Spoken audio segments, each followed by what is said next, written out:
Hi, my name is Stephanie Flint, and I am the co-creator of Infinitas Publishing, and today I'll be doing a reading of Magic Stealing, Chapter 10.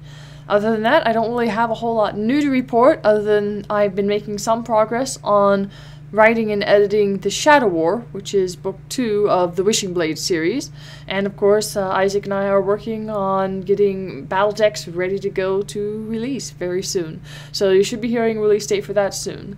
In the meantime, I hope you enjoy the reading. Chapter 10. Tirana left Darren's body in the cove, unable to summon the strength to lift him over her shoulders. She swallowed a sob and stumbled down the mountain path, gravel slipping under her boots.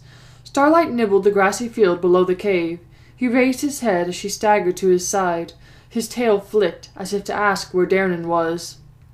"He's gone," she whispered. She dragged herself into the saddle and collapsed against the horse's sweat-soaked neck. "Take me home." Darren was dead. She clutched at the ends of Starlight's black mane and squeezed her eyes shut, but she couldn't get the image of Darren's body out of her skull. Even if she had been experienced with healing magic, she couldn't heal someone who didn't have the strings of life. She shivered. She needed to find Burkarton and tell him about the threat, tell him about Darren. Darren's ribbons had flown to her. Those ribbons should have dissipated upon death, returned to the universe free to be reused, but his had flown to her. Her mind wandered into an incomprehensible blur, and she drifted to the sway of the horse's experienced gait. The gentle sway and warm breeze gave way to hooves clopping on cobblestone until they finally stopped and Starlight nickered. Tirana opened her eyes. She was surprised to find that Starlight had brought her to the seer's dwelling, not her estate. "This isn't home," she protested, but she slid off his back anyway. He was a smart creature, even more so than the other horses in her father's stable. At least she was near the city guard. Starlight shook his head, the coarse hairs of his black mane slapping her cheek. He leaned his body against her, pushing her toward the cottage. All right, she muttered. "I'll go in." She pushed the cottage door open. It creaked on old hinges. The dwelling was empty. Alea must have sent someone to remove the seer's body, but a sickly, cloying incense lingered.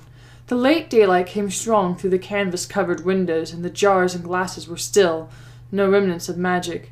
Tirana reached for the lower-hanging ropes, touched them and batted them, then picked up a clear red vase, smooth and symmetrical, perfectly plain. Perhaps the seer would have painted runes on it, or words of magic from the Cantagen Islands.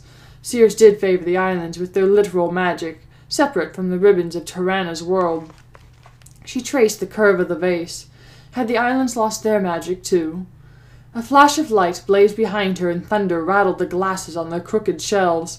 Tirana spun around. She dropped the vase, which smashed into the wooden planks and shattered. She gawked. The woman standing at arm's length before her wore a long white dress that almost touched the floor.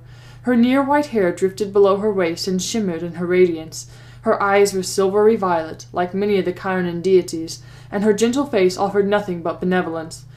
Even standing still, poised with one palm upraised and the other lightly touching her chin, she could only be graceful. "Ifa?" Tirana whispered.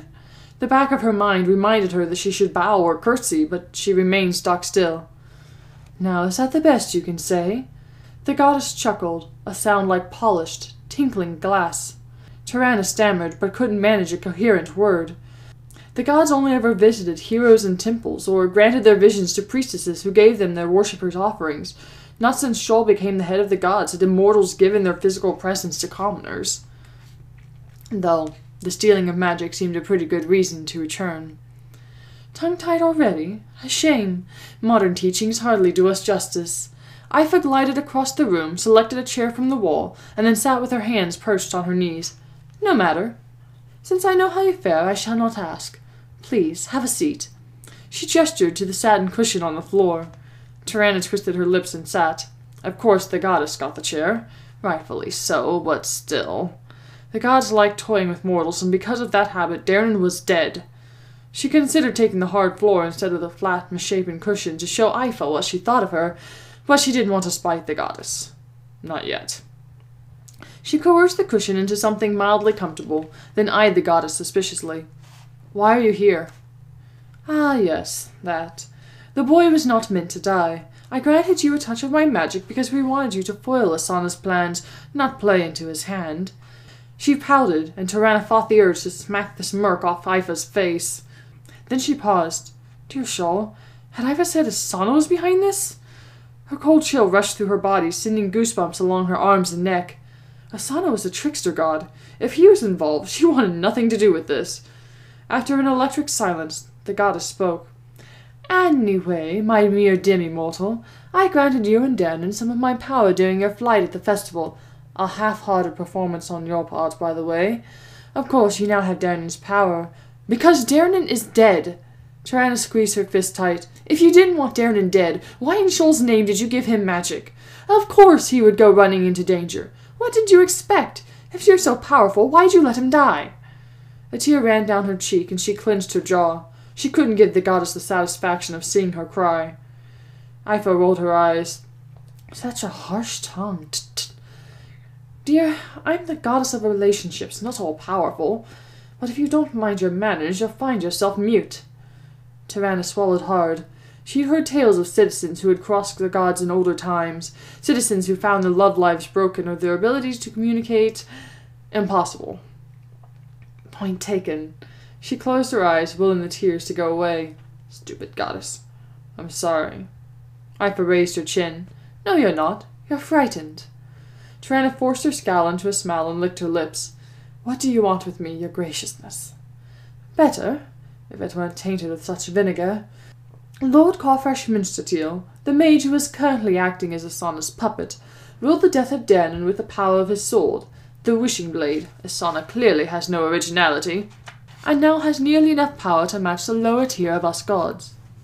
All I could do was ensure he failed to gain Danon's power. Now, listen close. Continuing to smile was trying. Tirana was certain the goddess could see through her mask. I'm listening. Very few have ever done what I'm going to ask you to do. However, I believe you can do this if you are careful. I have used the Shodokachal once before to help you, though I cannot tell you how or is changing the things that must come to pass. She paused for dramatic flair, her arms outspread with her great sleeves billowing at her sides. Made her look a bit like a glow-in-the-dark windsock. Tirana stifled the giggle before it left her throat. The goddess spoke in riddles worse than the trickster himself. What exactly do you want me to do? Please, speak in terms a mere demi-mortal can understand. Ifa let out an exasperated sigh. Oh, very well. You will go back in time with the aid of a passage stone, the Shodokachal, and prevent Danon from dying.